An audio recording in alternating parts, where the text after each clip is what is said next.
Hello, XRP fans, and oh, do I have good news for you. We're talking about 6 XRP ETFs set for approval. I've got the dates for it, but I got some bad news. It has to do with Cramer. He said, buy crypto. Yeah, I know, we're all screwed right now. Inverse Cramer is going to bite us in the butt. Charles has got something to say. The whales are buying more. We'll talk price action along with... I say lots of naughty things, so here's your warning. 6 ETFs up on the queue, and we're talking about some juicy ones with XRP. Now, you know the deal. We're going to get into the heat map. We're going to get into the altcoin season index, but first, what do? Your comments. Why? Because you, the viewer, matter most. Turpy88 says, yes, keep the music. Happy Sunday. Do y'all like the music intros? Codadell says that intro was dope. Well, apparently y'all do like the music intros. Turk to Go says, attention Klaus. Warning Klaus. I've got a warning for you. Has to do with Cramer and what he said about crypto. Yeah, we're all fucked, everyone. Says, attention Klaus, warning Klaus. My homie used to put music in his YouTube videos because they came after him for playing their songs, brother. So be careful, my guy. I will be very careful. Bitcoin, 112,000 ETH, 4,088 XRP at 284, while Doge is at 22 cents. BNB's over 1,000, while Souls broke the 200 mark. We're talking altcoin season index because we've slid down to 64 out of 100. Something to kind of pay attention to here. Peak altcoin season of this most recent move was on the 19th. Since then, we've gone down quite a bit, 78 to 64. Why are we going down?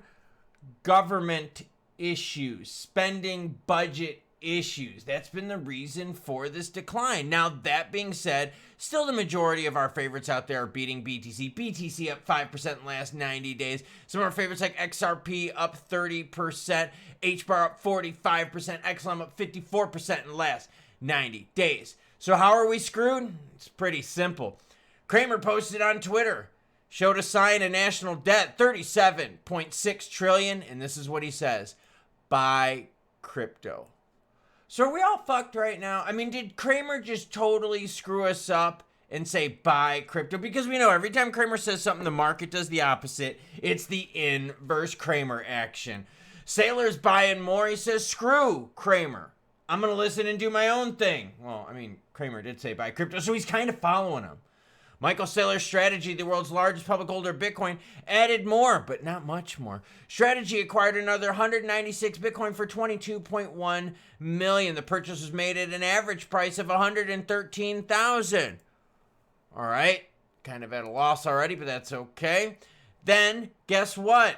Their now average is 74,000. They hold a total of 640,000 BTC.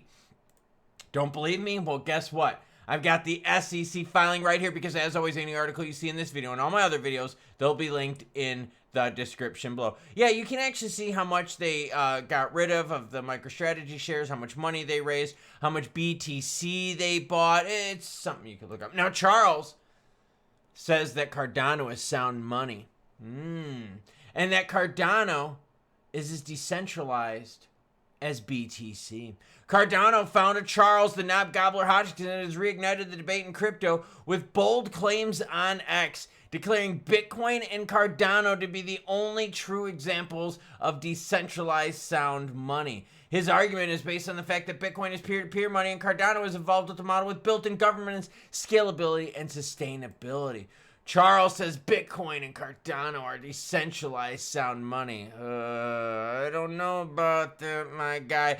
Either way, Charles is doing whatever he can to pimp ADA. Why?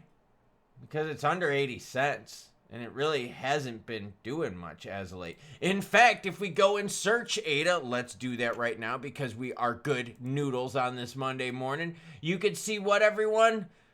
Yeah, that's their 1 year chart. It's kind of... It's not bad, but it's not juicy. So I know what Charles is trying to do. He's trying to pimp. That being said, the SEC hopefully doesn't pimp us out for some XRP spot ETF news.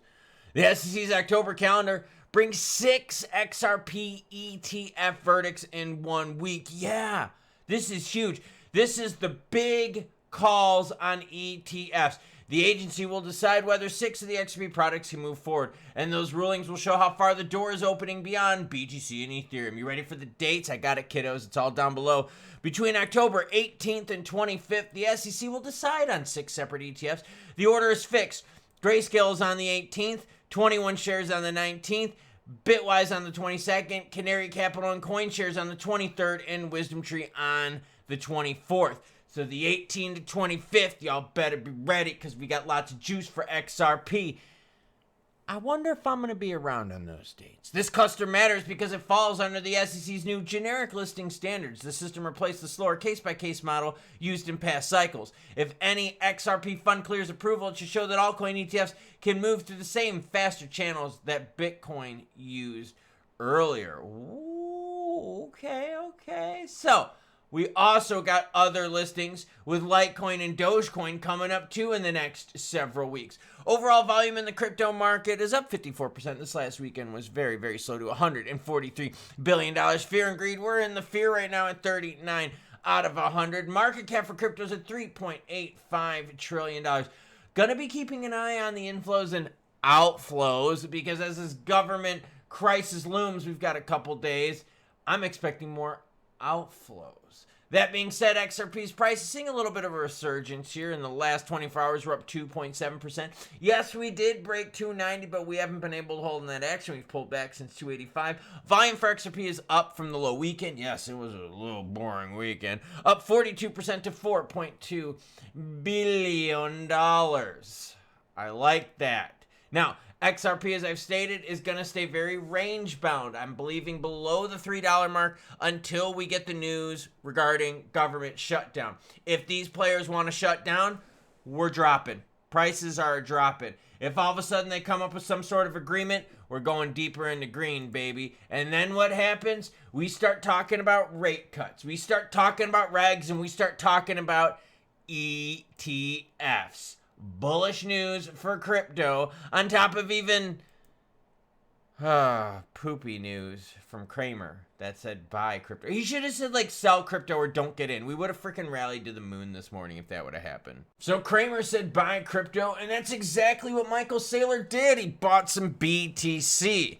We wish though they'd be buying the alts because that's where most of us play, in the alt pool. Now that being said, those ETFs are set for approval, hopefully with the SEC, but the SEC hasn't been too kind of us. Doesn't matter if it's Atkins or Gensler. We've been inundated with delays and stupid rules and no regs getting anywhere, and now this government shutdown looming. Yeah, not fun. Either way, though, you can only have so much negativity, and then what? And then the doors open up. And that's what you're going through right now. We went through like the inflation thing. Now we're going through the government shutdown poop storm. We're going to get through all that and have a whole bunch of juicy good stuff to look at. Those ETFs are definitely something you're going to want to pay attention to. Now, if they get delayed, I'm going to share it with you. And if they get approved, you know I'm going to share it with you. So hit that notification bell, subscribe button so you don't miss out. Why? This is one of the coolest channels in town, baby. Well, in this town, it's the coolest channel. Probably the only channel in this town. So choo-choo what? Happy Monday. And choo-choo bitches, gringos and gringas.